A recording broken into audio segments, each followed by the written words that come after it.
Tras la suspensión de una emergencia económica llegó otra y con ella el gobierno esperaba recaudar 8 billones de pesos para atender la situación que dejó el invierno anterior, especialmente en 2 departamentos del país. Eso si la Corte Constitucional no determina que este llamado tampoco cumple los requisitos de ley. Uno de los puntos más álgidos de la discusión es el impuesto al patrimonio a personas jurídicas con capitales por más de 10.000 millones de pesos que vence este 1 de abril. El cronograma está agitado, pues la decisión de la Corte podría llegar a mediados de abril. ¿Qué pasaría entonces con las declaraciones de este impuesto? Hablamos con el profesor Henry Amorocho sobre el panorama que viene para el país con esta tensión que toca a las empresas colombianas, especialmente entidades como las universidades. Hoy es martes 31 de marzo. Mi nombre es Carlos Solano y este es el Café de Hoy del Tiempo. El Tiempo es un medio aliado de The Trust Project. En este punto las empresas han seguido a flote. Hay buenas cifras, por ejemplo, de desempleo que marcó en febrero 9,2%, lo cual significa un muy buen registro de 2 dígitos. De todos modos, hay una tensión con las empresas que tienen que pagar, es decir, refiriéndonos a las personas jurídicas, el impuesto al patrimonio establecido en el decreto de emergencia económica. Esto se suma a los efectos que han tenido las empresas, como por ejemplo el aumento del salario mínimo del 23%. Pero claro, el decreto de emergencia económica, el emitido el 11 de febrero de este año con vigencia de 30 días, pues tiene una razón de ser muy justa y es atender la emergencia que se presentaron en departamentos como Córdoba, Antioquia, La Guajira, Sucre, Bolívar, Cesar, Magdalena, Chocó, por las intensas lluvias. Pero ¿están las empresas listas para hacer esto cuando incluso ya habían declarado de forma adelantada impuestos? Esto lo hablaremos con el profesor Henry Amorocho, analista económico, experto tributario, para consultarle qué cree usted que va a pasar en este punto con este impuesto de emergencia económica que la Corte Constitucional estaría por debatir dentro de 15 días. Es decir, en ese momento podría derogar el decreto. Muy buen día para usted y para toda la querida audiencia del podcast de El Café de Hoy. Es un tema realmente muy importante. Es un tema que, como todo, Carlos, necesita un pequeño contexto. Como usted lo decía, son varias las emergencias que ha habido en este gobierno, sí, pero vamos a hablar de las más recientes, que son las relacionadas directamente con el problema fiscal que está atravesando el gobierno, y a raíz de ello se dio una primera emergencia económica que se expidió mediante un decreto que es el 1390 de 2025, a finales del año anterior, en el cual luego se produjeron otros decretos fundamentados en esa declaración de emergencia que está suspendida, Carlos. En el lenguaje jurídico eso se llama una medida cautelar que han solicitado distintos sectores porque consideran que la mayor parte de la tributación que estaba decretada con base en esa emergencia no consultaba los intereses nacionales y que definitivamente estaban produciendo una cascada fiscal. Por ese motivo, el magistrado oponente Carlos Camargo toma en atención las distintas demandas y algunos derechos de petición, muchos que se hicieron sobre ello, y se declara la suspensión de varios tributos.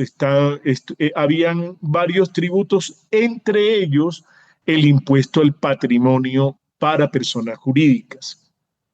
Es decir, quiero llamar la atención con esto que ese impuesto ya está suspendido para su cobro, pero sin embargo después vino, Carlos, una segunda emergencia tal y cual como usted lo toca, y que fue uno de los primeros programas a los cuales me invitó en este año y que lo comentamos, que fue la emergencia que salió como producto de la ola invernal. Se produjo la emergencia y enseguida la comentamos acá por el podcast del café de hoy. Esa emergencia sirvió como base para expedir un decreto, póngale usted casi el 25 de febrero de 2026, en el que el impuesto que está suspendido nuevamente se volvió a originar. Es una cosa impresionante, se volvió a originar ese impuesto y hoy está vigente, pese a que esté suspendido, está vigente. ¿Eso qué ha generado?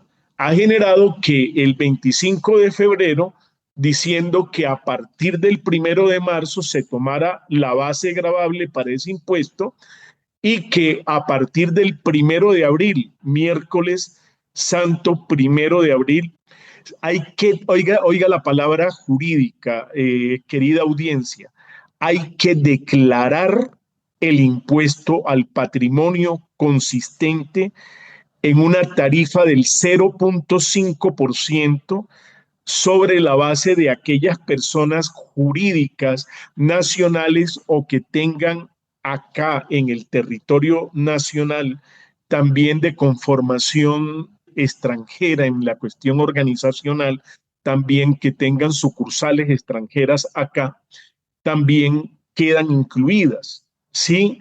Entonces, esa base gravable constituida por personas jurídicas y las extranjeras no habían sido objeto de tributación antes por parte del impuesto al patrimonio.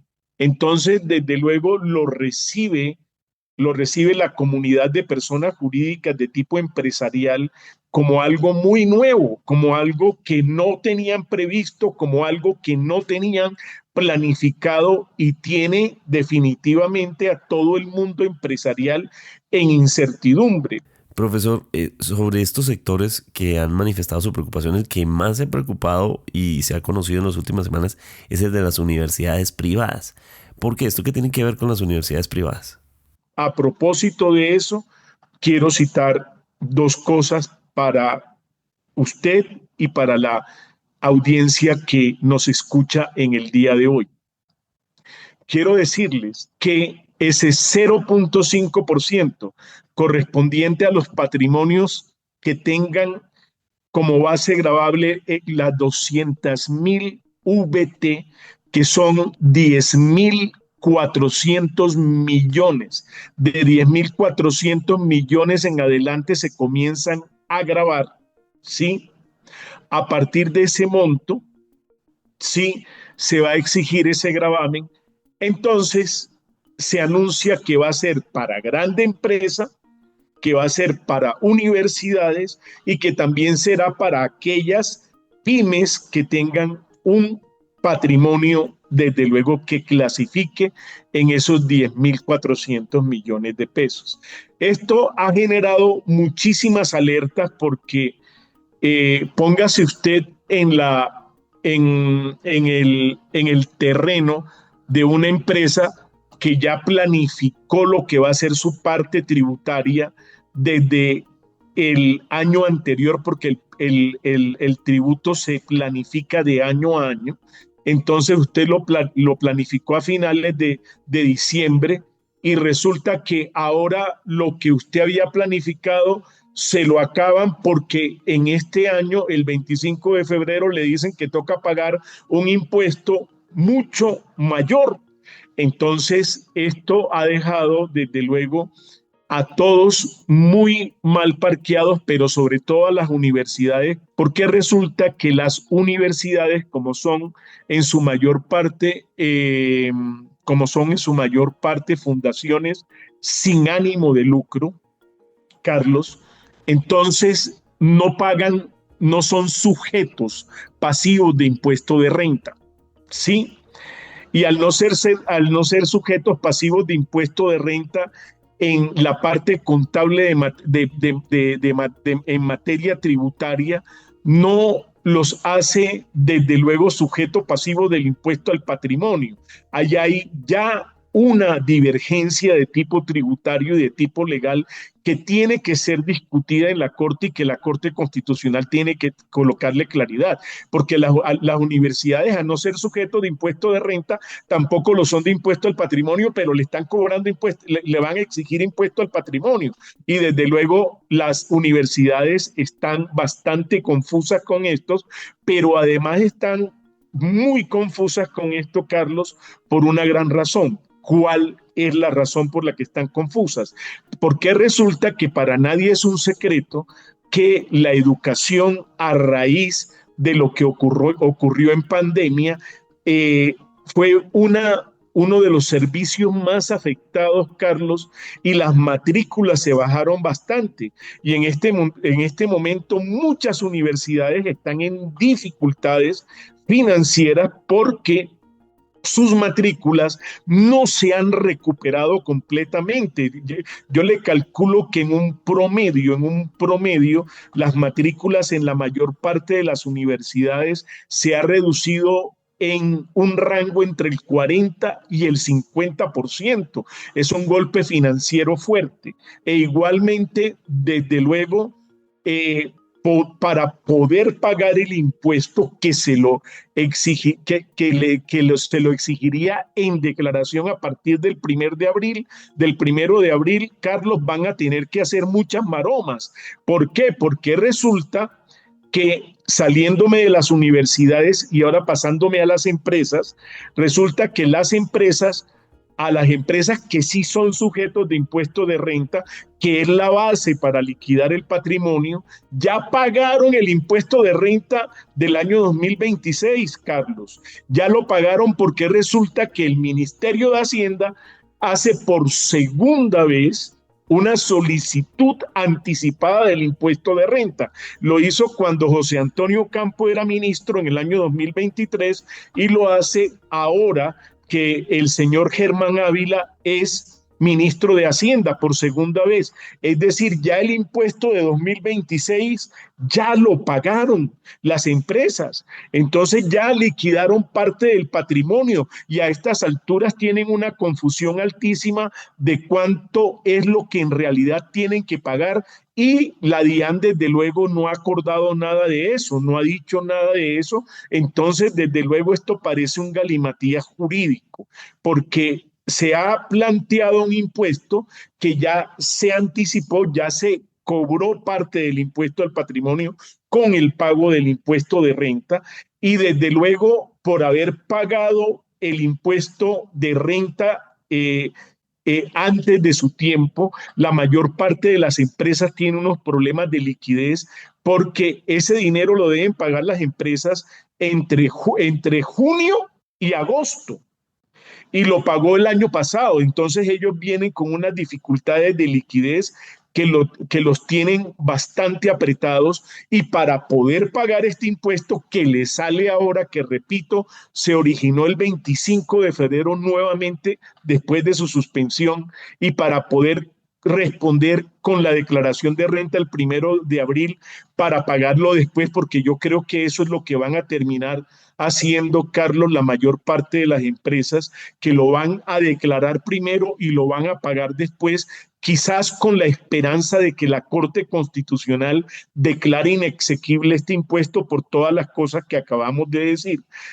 Las empresas también creo que tienen esa esperanza, pero también han venido haciendo labor, y el Consejo Gremial, de pronto el presidente de la ANDI también, Carlos, han hecho sus solicitudes a la Corte Constitucional para que suspenda este tributo nuevo, vuelto a expedir cuando ya estaba suspendido, vuelto a expedir para que se estudie su exequibilidad tranquilamente y se determine si realmente este impuesto puede ser exigido o no.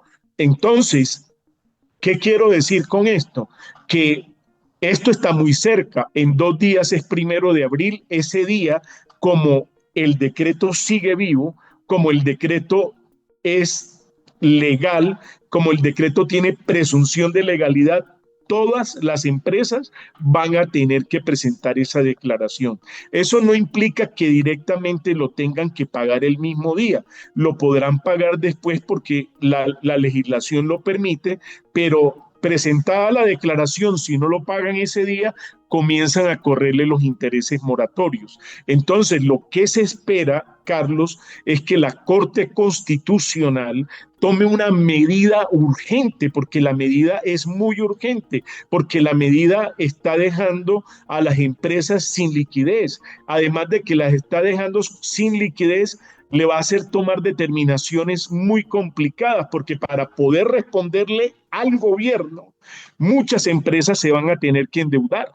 Muchas empresas van a tener que reducir sus costos. Ya veníamos de las alertas que hacían las empresas precisamente con el tema del salario mínimo y entonces los retos son gigantes para las empresas. Aquellas empresas que pensaban reinvertir, que tenían pendiente invertir, van a tener que coger ese dinero de la inversión que tenían para pagárselo al Estado en impuestos. Entonces, todo eso ha generado una contradicción que desde luego la tiene que definir y la bola en este momento está en la cancha de la Corte Constitucional y yo creo que la Corte Constitucional tiene que contestar esto pronto. Yo me imaginé que la Corte Constitucional no iba a salir a vacancia judicial e iba a prestarle atención a un tema tan complicado como este. Y desde luego, como usted lo decía, Carlos, una de las entidades más afectadas por estos son las universidades porque ellos están absolutamente desubicados. Ellos no son sujeto pasivo del impuesto de renta y por lo tanto no lo son del patrimonio y no saben cómo poder hacer para cumplir con esa obligación. Además vienen una dificultad grandísima en materia financiera porque después de pandemia las matrículas se disminuyeron en el servicio de educación. De acuerdo, profesor. Me llama mucho la atención el escenario que usted comenta. Probablemente van a declarar el impuesto al patrimonio, pero no lo pagan en ese momento. En un comienzo, pues digamos, todo lo que origina esto es una emergencia económica en la que el presidente y el gobierno han puesto el foco sobre la necesidad de especialmente dos departamentos, pero la extensión es mucho más amplia, que tienen una emergencia por el tema invernal. Sin embargo, se ha hablado de 8 billones de pesos. Hay algunas voces, recuerdo en su momento la del exministro José Manuel Restrepo, que decía, pero ¿por qué 8 billones? Es decir, ¿por qué se establece esa cifra de 8 billones? Técnicamente, ¿cuál es la justificación? Pero más allá de eso, si la necesidad está creada, es decir, si hay que atender la emergencia de todos modos, porque está creada la emergencia, pero las empresas no pagan hasta que de repente se caiga ese impuesto, pues no va a haber ahí como una especie de burbuja ¿y entonces con qué resolvemos? Carlos, me parece muy razonable la pregunta, porque indiscutiblemente, amén del galimatías jurídico que esto ha generado, hay también una necesidad colectiva planteada, que fue lo que hablamos nosotros en nuestra anterior conversación sobre la emergencia de la ola invernal. Eso es absolutamente razonable y yo le contesto la pregunta de la siguiente manera.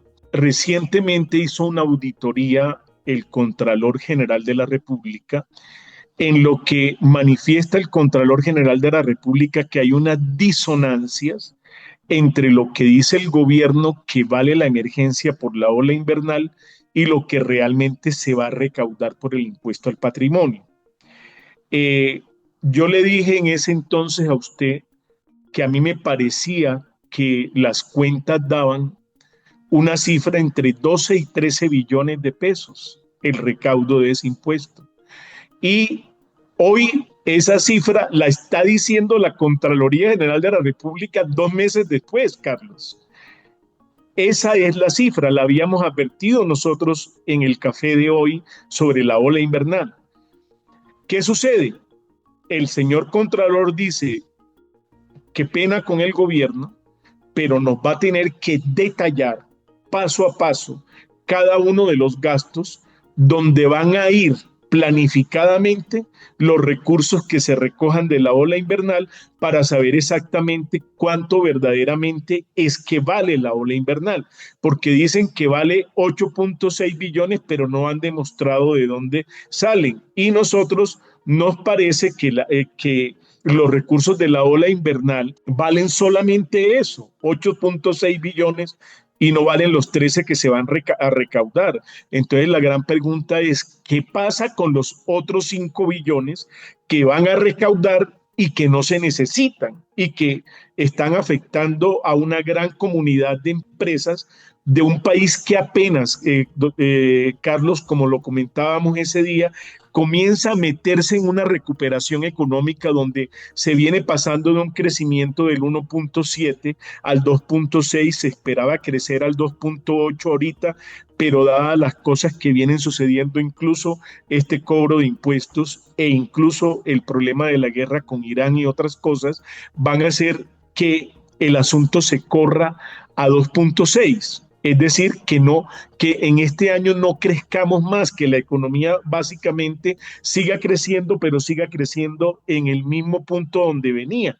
Entonces, esto básicamente deja planteado algo, que ya quien se encarga constitucionalmente del control fiscal le advierte al gobierno, oiga, necesitamos una planificación clara de los gastos, porque sí reconocemos que se necesitan, sí, desde luego los gastos, sí, pero lo que ocurre es que vamos a cobrarle más a la población y desde luego eso me parece a mí que no es lo lógico, porque desde luego si algo tiene que dar ejemplo el administrador de lo público es que cumple con el principio de la planificación y básicamente le hace una nota parecida a una advertencia que hay que planificar bien las cosas pese a que las necesidades se manifiesten y no ha quedado manifiesto eso.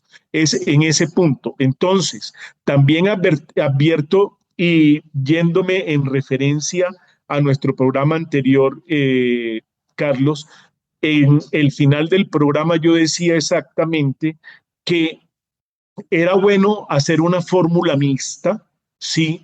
En la cual se exigiera lo menos posible de tributación a, a la población y que de pronto, dado que el año pasado no había habido una ejecución total de la inversión porque había sobrado el 30% del presupuesto, que de esos recursos que marcaban aproximadamente 23 billones de pesos, que de ahí podrían hacer unos traslados presupuestales o buscar la manera de adicionar los recursos, dado que tenían la emergencia, y con traslados presupuestales lograr financiar esta situación. Efectivamente, el gobierno estuvo haciendo unos traslados presupuestales, pero creo yo que podría ser una alternativa si la Corte Constitucional declarara inexequible el impuesto al patrimonio, Carlos, que tiene muchas posibilidades de que pueda salir inconstitucional, porque el impuesto al patrimonio es de carácter transitorio y lo que está queriendo esta emergencia es que sea de carácter continuo. Entonces ahí hay una situación en la cual se tiene exequible el patrimonio, el impuesto al patrimonio para casos transitorios, pero no para casos continuos. La Corte Constitucional tiene la palabra y la pelota está en su campo. La Corte Constitucional determinará si es exequible o inexequible y yo particularmente creo que no va a haber crisis si llegase a ser y a darse la posibilidad de que se declarase inexequible el impuesto al patrimonio por muchas de las cosas que he dicho, sí, y se podría hacer una situación parecida a los traslados presupuestales de los sobrantes de apropiación del año pasado, que eso se llama recursos del balance. No estoy llamando del mismo presupuesto de este año. Profesor, en estos días, y cambiando un poco de tema, unos colegas de La Silla Vacía publicaron un informe acerca de cómo el país, el gobierno, estaría refinanciando la deuda, así un poco para llevarlo en contexto, como cuando las tarjetas de crédito uno las refinancia para que sean las cuotas más bajitas pero a más tiempo, pero que esto podría generar un efecto grande y que seguramente para el año 2027 va a haber una deuda fuerte a pagar debido a ese refinanciamiento de la deuda interna. Quería preguntarle un poco sobre eso. Qué buena pregunta. Cambia el tema, pero tiene relación. Porque resulta que básicamente lo que se viene haciendo en el fondo es un artificio contable, pero que de alguna manera se está convirtiendo en eso que usted dice. Se está cogiendo deuda que tenía vencimientos prontos y la está trasladando a largo plazo para ahorrarse de esa manera los intereses de la deuda en el presente. Eso quiere decir que usted se ahorra un dinero en el presente, pero lo traslada para después y lo traslada a un mayor costo. Porque resulta que el aumento del riesgo país y el aumento del saldo de la deuda con nosotros y de los intereses de la deuda, tema que también hemos tratado aquí, Carlos, vienen de todas maneras subiendo la deuda externa, pero sobre todo la deuda interna. La deuda interna, según los últimos datos del Comité Autónomo de la Regla Fiscal y los últimos datos de la NIF, están sumando lo siguiente. Para la NIF, el 64.4% del PIB, el saldo de la deuda. Y para el Comité Autónomo de la Regla Fiscal llegó al 65% del PIB. Es decir, se está en el límite, se está en lo que se llama altos saldos históricos, lo que le llaman los economistas máximos históricos en servicio de la deuda. Entonces, lo que se ha cogido es el artificio de coger vencimientos prontos y pasarlos como deuda posterior, pero desde luego es un costo y tiene un costo, y el costo es que se hace ese traslado, pero a un alto interés. Si usted comenzara a hablar en cifras, yo le voy a decir en cifras en cuánto se han subido los intereses de la deuda. Los intereses de la deuda se han subido nada más y nada menos que en un orden aproximado del 48.9% en estos años, ¿sí? Es decir, se vienen subiendo en promedio al 16%. Es muy alto, es demasiado alto. Entonces, eso se debe a que tenemos un alto endeudamiento en el cual se ha subido la deuda de esa manera tan alta, y desde luego se están haciendo artificios como estos que básicamente trasladan el monto de una deuda que vencía ahorita, la trasladan para después, la hacen ver como la deuda de corto plazo que se desapareció, pero en realidad se fue para después y usted la va a tener que pagar después más cara. ¿Qué sucede con eso? Que a usted hasta contablemente se le baja la deuda en este año, pero se le sube para los otros y el problema va a ser para los otros. Entonces, ¿qué hay que hacer? Indiscutiblemente a esto se le llama en el lenguaje y en el argot de nosotros los hacendistas públicos y tributaristas, se le llama contabilidad creativa, Carlos. Se le llama contabilidad creativa y eso no arregla en nada. Esto, ¿cómo se arregla? Esto se arregla realmente reduciendo el gasto. El gasto tiene que reducirse y tiene que hacerse una reforma tributaria estructural que piense indiscutiblemente en aumentar los ingresos, aumentando solamente bases gravables, con aquellas personas que hoy no se gravan. Mire, Carlos, en este país hay 10 millones de personas que se pueden gravar, pero solamente pagamos impuestos 2.700.000. Es decir, hay nada más la bobadita de 7.300.000 personas que no pagan impuestos. A eso hay que llegar a formalizar la economía, a formalizar la tributación, a que haya equidad en la tributación, a que no paguemos tributación solamente una fracción de lo que deben pagar. Casi, le voy a decir, ni siquiera un tercio pagan los tributos que se tienen que pagar. Entonces, hay que pensar en eso, hay que formalizar la economía, hay que formalizar la tributación, hay que aumentar los recaudos, pero bajando tarifas impositivas para hacer más competitiva la economía, y eso se puede hacer. Ese reto le toca al próximo gobierno. Hay que hacer una reforma tributaria a los ingresos, pero también hay que reducir los gastos, y los gastos hay que reducirlos porque resulta que nosotros tenemos muchas instituciones repitiendo gastos. Hay instituciones que tienen las mismas funciones, duplicando y triplicándose gastos entre algunas y otras. Eso requiere una reestructuración, donde desde luego va a haber dolor, porque hay algunas personas que van a estar trabajando que se van a tener que ir, pero indiscutiblemente eso ante la mala administración del erario, porque es que el erario es de los contribuyentes, desde luego da la claridad de que hoy no se están haciendo las cosas bien, y quizás con un mejor recaudo, con un Estado mejor administrador, nosotros tengamos una orientación hacia lo que debe ser, que se debe básicamente jugar nuevamente a tener nuevamente una regla fiscal, porque la regla fiscal no está funcionando ahora, Carlos, porque se suspendió.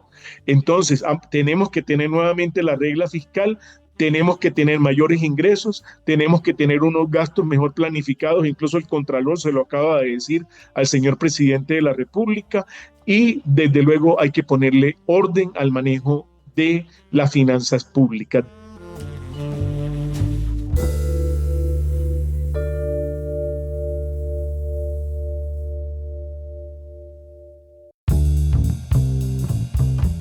Llegamos así al final de este episodio. Gracias por acompañarnos en el café de hoy. Suscríbase en todas las plataformas de podcast y en el canal de YouTube de El Tiempo. Nos encuentran también en Instagram y en X como @podcasteltiempo. Además, si quieres recibir a través de WhatsApp la notificación de cada nuevo episodio, siga el enlace que se encuentra en la descripción o envíenos un mensaje con la palabra suscripción al teléfono 320-300-5327 y haga parte de la comunidad del café de hoy. Mi nombre es Carlos Solano. Podcast El Tiempo.